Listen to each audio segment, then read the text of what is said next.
ثلاثون كذابون ففي رواية قال لا تقوم الساعة حتى يخرج 30 دجالون كلهم يزعم أنه نبي أنا خاتم النبيين لا نبي بعدي. درود پاک پڑھیں. اللهم صل على محمد وعلى آل محمد كما صليت على إبراهيم وعلى آل إبراهيم إنك حميد مجيد. اللهم بارك على محمد وعلى آل محمد كما باركت على إبراهيم وعلى آل إبراهيم إنك حميد مجيد. حضرات گرامی، سرور کائنات مفخر موجودات صلی اللہ علیہ وسلم، سب کہہ دیجئے صلی اللہ، آواز نہیں آ رہی، صلی اللہ علیہ وسلم کا ایک ارشاد گرامی آپ حضرات کے سامنے پڑھا ہے. اللہ کے محبوب فرماتے ہیں انہو سیکون فی امتی 30 کذابون، بے شک عن قریب میری امت میں 30 کذاب ہوں. اور دوسری بیعت میں ارشاد فرمایا لا تقوم الساعة حتی یخرج 30 دجالون، قیامت اس وقت تک قائم نہیں ہوگی جب تک کہ 30 دجال ظاہر نہ ہو جائے. یہ دجال و کذاب کون ہیں؟ جو سرور دو عالم صلی اللہ علیہ وسلم کے زمانے سے لے کر قیامت تک ہونے ہیں. وَمَا كُلُّهُمْ يَزْعَمُ أَنَّهُ نَبِيٌّ، ان میں سے ہر ایک کا دعویٰ یہ ہوگا کہ وہ اللہ کا نبی. جو آدمی رحمت دو عالم صلی اللہ علیہ وسلم کے بعد نبوت کا دعویٰ کرے گا وہ کون ہوگا؟ دجال. دجال ہوگا، کذاب ہوگا. یہ دونوں مبالغہ کے صیغے ہیں. دجال بہت بڑا فریبکار، بہت بڑا دھوکے باز. دجال کہتے ہیں حق کو باطل کو گڑبڑ کر دینے والا، حق کو باطل کو خلط مند کر دینے والا، باطل کو حق کے نام سے پیش کرنے والا. اللہ کے معبود فرماتے ہیں خبردار رہنا انا خاتم النبیین لا نبی بعدی، میں اللہ کا آخری نبی، آخری رسول، آخری پیغمبر ہوں. اب میرے بعد قیامت کی صبح تک کسی قسم کا کوئی نبی، رسول اور پیغمبر نہیں ہوگا.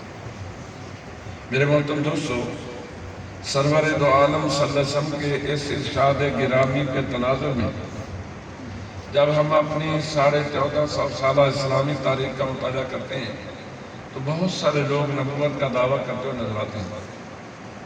قریبی دور میں آن جہانی مرزا غلام احمد قادیانی جہنم مکانی نے نبوت کا دعویٰ کیا. مرزا قادیانی کے دعوی نبوت سے بہت پہلے حجت الاسلام قاسم علوم الخیرات حضرت مولانا محمد قاسم نانوتوی، سب کہہ دیجئے رحمت اللہ علیہ، نے تحذیر الناس کے نام سے کتاب لکھی اور ختم نبوت کی 3 قسمیں بیان کی. ختم نبوت رتبی، مرتبے کے اعتبار سے حضور اللہ کے آخری نبی، مرتبے کے اعتبار سے حضور اللہ کے، سب بولیں، مرتبے کے اعتبار سے حضور اللہ کے. ختم نبوت زمانی، زمانے کے اعتبار سے حضور اللہ کے آخری نبی. ختم نبوت مکانی، اصل میں ایک سوال کیا گیا. حضرت عبداللہ بن عباس رضی اللہ عنہما فرماتے ہیں 7 زمینیں ہیں، نیچے والی 6 زمینوں پر بھی نبی ہیں.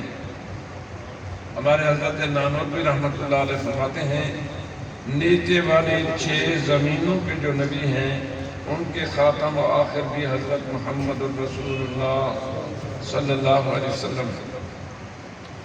ایک صاحب کشف بزرگ گزرے ہیں علامہ ابن عربی رحمہ اللہ نے اپنا کشف بیان کیا.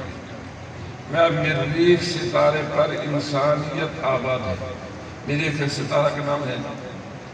انہوں نے اپنا کشف بیان کیا، انہوں نے دیکھا کہ مریخ ستارے پر انسانیت موجود ہے. ہمارے شاہی سید عطا اللہ شاہ صاحب بخاری رحمہ اللہ نے دارالمکانی حضرت مولانا سمیع الحق رحمہ اللہ کے ادارہ میں خطاب کرتے ہوئے فرمایا کہ ابن عربی کا یہ کشف اگر صحیح ہے تو جہاں انسان ہوں گے ان کی ہدایت کے لیے اللہ کا نبی بھی ہوگا نا. تو مریخ ستارے پر جو انسانیت آباد ہے ان کا جو نبی ہے وہ نبی بھی حضور سرور کائنات سب کے ماتحت ہے.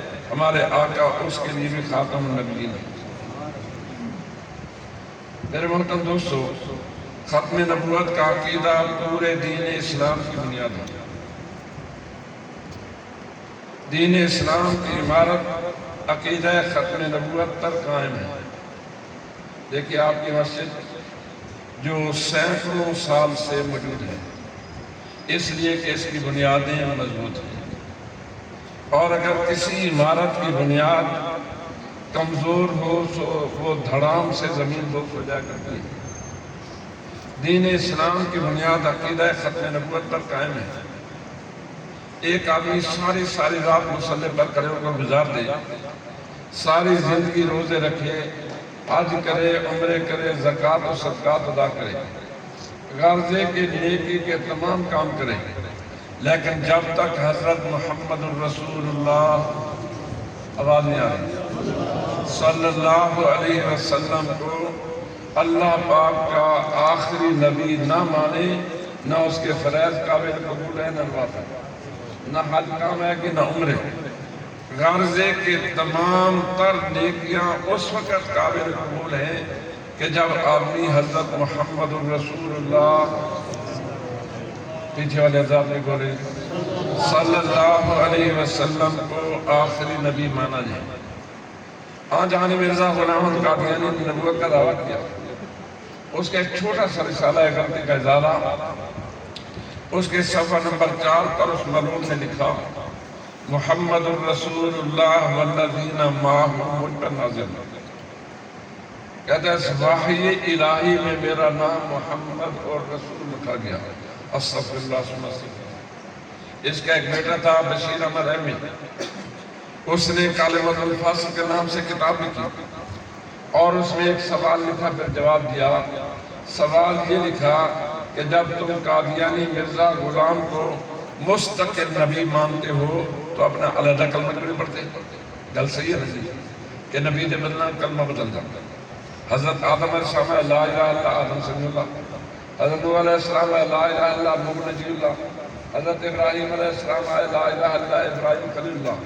حضرات انبیاء کرام آتے گئے اور کلمے کا دوسرا جز بدلتا گیا تاکہ حضرت محمد الرسول اللہ صلی اللہ علیہ وسلم تشریف لائے. اب کلمہ ہو گیا لا الہ الا اللہ محمد الرسول اللہ صلی اللہ علیہ وسلم. تو سوال ہوا کہ جب محمد الرسول اللہ صلی اللہ علیہ وسلم کے بعد تم مرزا قادیانی کو نبی مانتے ہو تو اپنا علیحدہ کلمہ کیوں نہیں پڑھتے؟ بات صحیح ہے نہیں؟ اس کے جواب میں ملعون نے لکھا، کہتا ہے محمد الرسول اللہ کی بعثت 2 مرتبہ. استغفر اللہ، آپ 2 مرتبہ پیدا ہوئے. ایک مرتبہ آپ مکہ مکرمہ میں پیدا ہوئے، دوسری مرتبہ آپ قادیان میں پیدا ہوئے. کہتا ہے مکہ والا محمد قادیان میں دوبارہ پیدا ہوا اور مکے والے محمد کی نبوت قادیان والے محمد کے پاس رہی. جب محمد کی نبوت محمد کے پاس رہی تو ہمیں دوسرا کلمہ پڑھنے کی ضرورت نہیں ہے. اللہ پاک ہمارے بزرگوں کو جزائے خیر عطا فرمائے. ہمارے علماء دیوبند کے پیر و مرشد ہیں حضرت حاجی عبداللہ مہاجر مکی رحمہ اللہ. حضرت حاجی صاحب کے پہلے خلیفہ حضرت نونوتوی ہیں جن کا ذکر میں نے ابھی کیا، اور ہمارے حاجی صاحب کے آخری خلیفہ حضرت پیر مہر علی شاہ مولوی رحمۃ اللہ علیہ ہیں. حضرت پیر مہر علی شاہ سفر حج پر گئے، حضرت حاجی صاحب کی خدمت میں حاضر ہوئی. حضرت حاجی صاحب نے انہیں سلسلہ چشتیہ صابریہ میں خلافت عطا فرمائی اور ساتھ ہی فرمایا کہ پیر صاحب آپ حج و عمرہ سے فارغ ہوتے ہی فی الفور ہندوستان واپس تشریف لے جائیں. وہاں ایک بڑا فتنہ رونما ہونے والا ہے، اس کے مقابلے میں اللہ پاک آپ سے کام لیں گے. حضرت پیر مہر علی شاہ فرماتے ہیں میں واپس آیا، سوچ رہا تھا کون سا فتنہ ہے کہ جس کے مقابلے میں یہ حکم ملا ہے. تو ایک رات سویا، کیا دیکھتا ہوں کہ سرور دو عالم رحمت کائنات مفخر موجودات سب کہہ دیجئے صلی اللہ علیہ وسلم صحابہ کرام کی جماعت کے ساتھ تشریف لا رہے ہیں۔ میں اٹھ کر میں نے مصافحہ اور معانقہ کی سعادت حاصل کی۔ ملفوظ فارسی زبان میں ہے۔ پیر مہر عیسیٰ فرماتے ہیں اللہ کے محبوب نے فرمایا میرے علی تو بآرام نشست رائی و غلام محمد احادیث من را و بکراز الہات پارا پارا میں کنت۔ میرے علی تو آرام سے بیٹھا ہوا ہے اور مرزا قادیانی بے دینی کی کینچی سے میری حدیثوں کو ٹکڑے ٹکڑے کر رہا تھا۔ پھر میرے علی شاہ میدان میں آئے اور اس کے بعد ہزاروں علماء کرام نے اس فتنے کا مقابلہ کیا۔ امام الحسن حضرت علامہ انور شاہ صاحب کشمیری رحمہ اللہ جو ہمارے دارالعلوم دیوبند کے صدر المدرسین اور قریبی دور میں بلا مبالغہ لاکھوں حدیث نبویہ قابل تھا۔ حضرت علامہ انور صاحب 6 مہینے کا پیریڈ ایسا گزرا کہ رات کو سوئے پیر بدلتے اٹھ بیٹھے دھاڑے مار کر رو کر دعائیں مانگی کہ پروردگار عالم فتنہ قادیانیت سے امت کو نجات سے نصیب فرما۔ اور پھر فرماتے ہیں کہ مجھے ہر 10 سال کے بعد 3 مرتبہ ہر 10 سال کے بعد حضور سرور کائنات سب کی زیارت نصیب ہوئی۔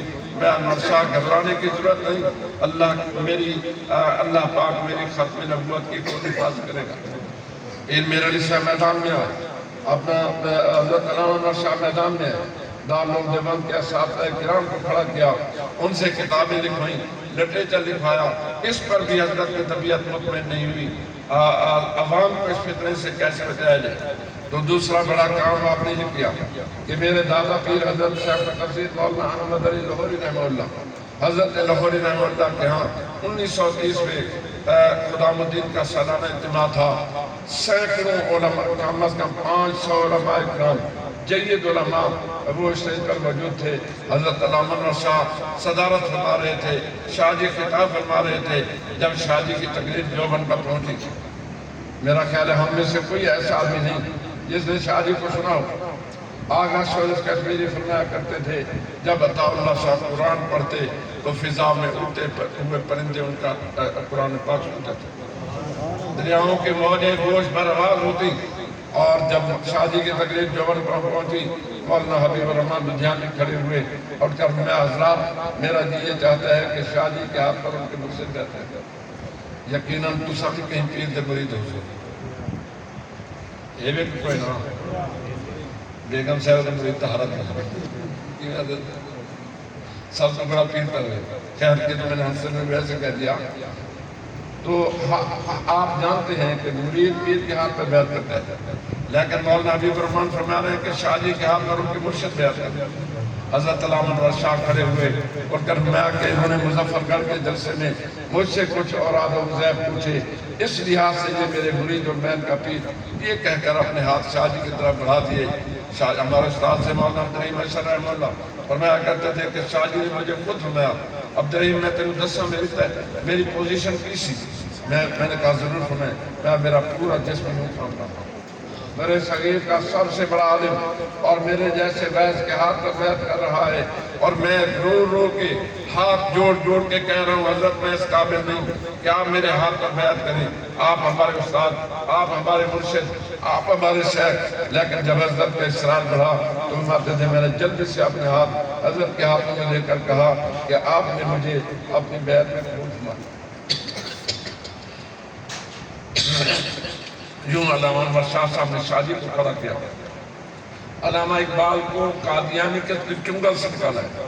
علامہ اقبال کا ایک بھائی شیخ عطا محمد قادیانی ہوتا تھا، اس کے اولاد آج بھی قادیانی ہے۔ دیوبند سے لاہور آئے، 2.5 گھنٹے اقبال سے گفتگو کی اور اقبال کو قادیانی مقام میں لا کھڑا کیا۔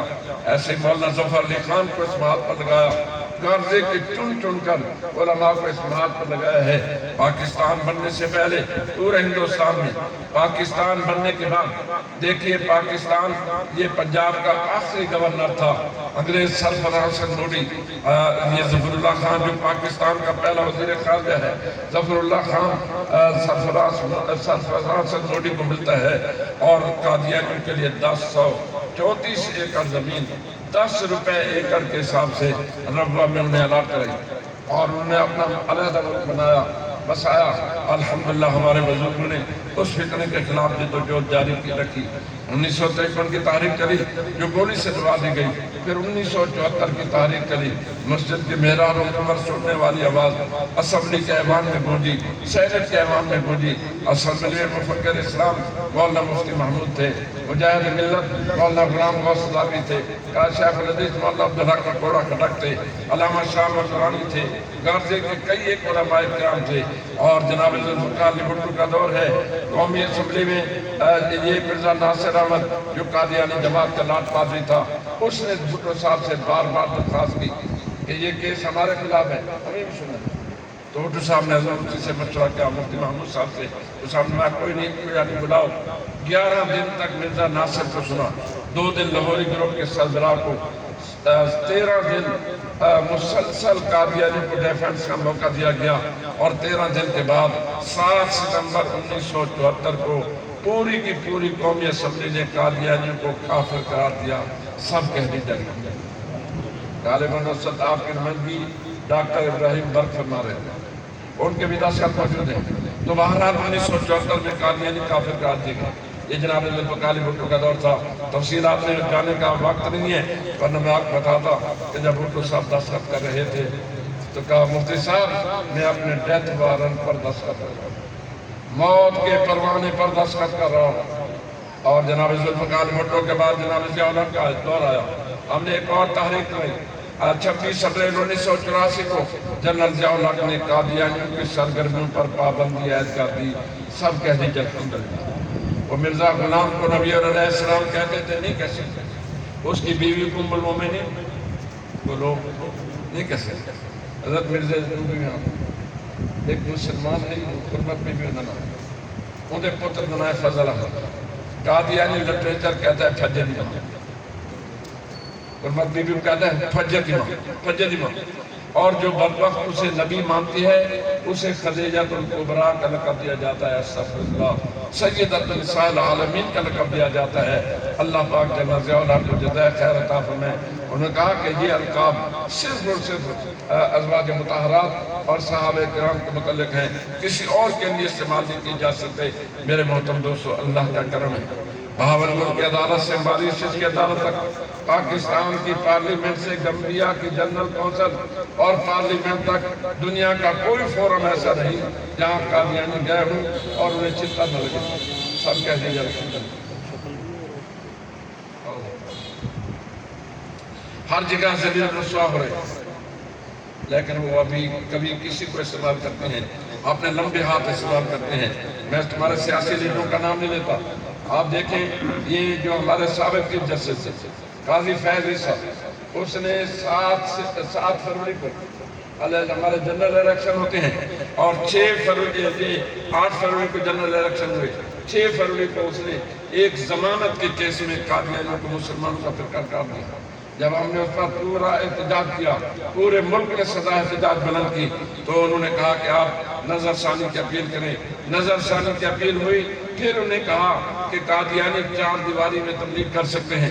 اللہ پاک ہمارے حضرت مولانا عبدالغفور حیدری صاحب اور ایسے ہی یہ عطا اللہ کو جو ہے یہ اس کے سندھ کے انہوں نے بھرپور اس پر سزا احتجاج بلند کی، اور مولانا حیدری صاحب نے یہاں تک کہہ دیا کہ میں جنرل فیض عیسیٰ کے دونوں فیصلے پاؤں کی ٹھوکر پر رکھتا ہوں، اور مسترد کیا۔ الحمدللہ عالمی مجلس تحفظ ختم نبوت نے بھی 13 اگست کو پوری امت کو اکٹھا کیا، اور تمام مسلمانوں کے طبقات نے قادیانیوں کے یہ جنرل فیض کے دونوں فیصلے مسترد کر دیے۔ پھر اس کے بعد نظر یہ قائمہ کمیٹی میں تصحیح مقدمہ کی اپیل ہوئی۔ اللہ کا کرم ہے، وہاں بھی ہمارے بزرگ کام سب کہہ دیجئے الحمدللہ۔ ہمارے وفاق المدارس العربیہ پاکستان کے صدر ذی وقار، آپ کا یہ جامعہ اشرف العلوم بھی اسی کی ایک شاخ ہے۔ مولانا محمد تقی عثمانی اس وقت جو ہے ترکی کے دورے پر تھے اور ایک کانفرنس میں شریک تھے، بار بار فون کی گھنٹی بجی تو مولانا دیکھا چیف جسٹس کی طرف سے فون تھا، مولانا بہر آئے اور چیف جسٹس نے کہا کہ آپ نے میرے فیصلوں پر تنقید کی ہے، ایک جزئی پر بحث کریں۔ کہ میری فیصلوں کی کون سی جزیات قانون اور آئین کے خلاف ہے۔ مولانا نے وہاں کھڑے کھڑے بات کی۔ ایسے قائد جمعیت حضرت مولانا فضل الرحمان بھی چیف جسٹس کے کہنے پر آئے اور مولانا نے فرمایا کہ میری عمر 72 سال ہو چکی ہے، 72 سال میں پہلی مرتبہ کسی کورٹ میں پیش ہو رہا ہوں، کسی عدالت میں پیش ہو رہا ہوں، اور وہ بھی ناموس سے رسالت کے لیے۔ اور مولانا نے بھی کھڑے کھڑے اس پر بھرپور تنقید کی۔ اللہ پاک نے کرم فرمایا، عالمی مجلس تحفظ ختم نبوت کی مسائی جمیلہ کام ہوئی اور جسٹس فیض عیسیٰ نے اپنے دونوں فیصلے واپس لے لیے۔ سب کہہ دیجئے الحمدللہ۔ میں اپنی بات ختم کرتا ہوں۔ آج سے 5-7 مہینے پہلے ایک اقلیتی کمیشن کے نام سے ایک جو ہے بل پیش کیا گیا، اور جس میں اقلیتی کمیشن کے سفارشات کو سپریم کورٹ سے بھی بالا کرا دیا۔ وہاں بھی الحمدللہ حضرت مولانا فضل الرحمان صاحب نے بھرپور اس پر صدا احتجاج بلند کی اور حکومت کو اپنا فیصلہ واپس لینا پڑا۔ سب کہہ دیجیے الحمدللہ۔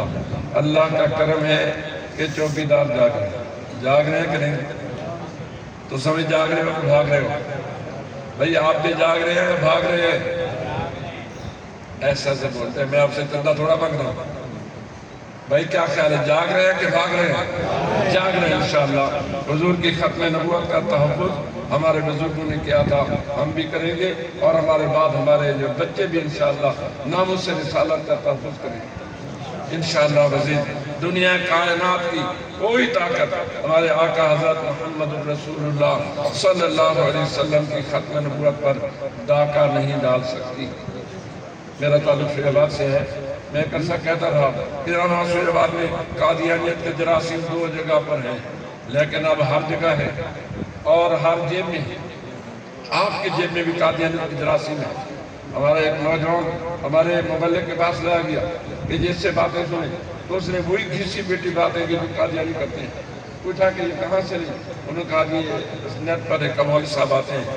مولوی صاحب نہیں، وہ قذاب قادیان کا خلیفہ ہے۔ تو میرے محترم دوستوں، پہلے سے زیادہ کہیں زیادہ ضرورت ہے کہ ہم اپنے ایمان کا تحفظ کریں۔ کیا خیال ہے؟ اپنے ایمان کا بھی تحفظ کریں، اپنے بچوں کے بھی ایمان کا بھی تحفظ کریں، اور قادیانیوں سے مکمل بائیکاٹ کریں۔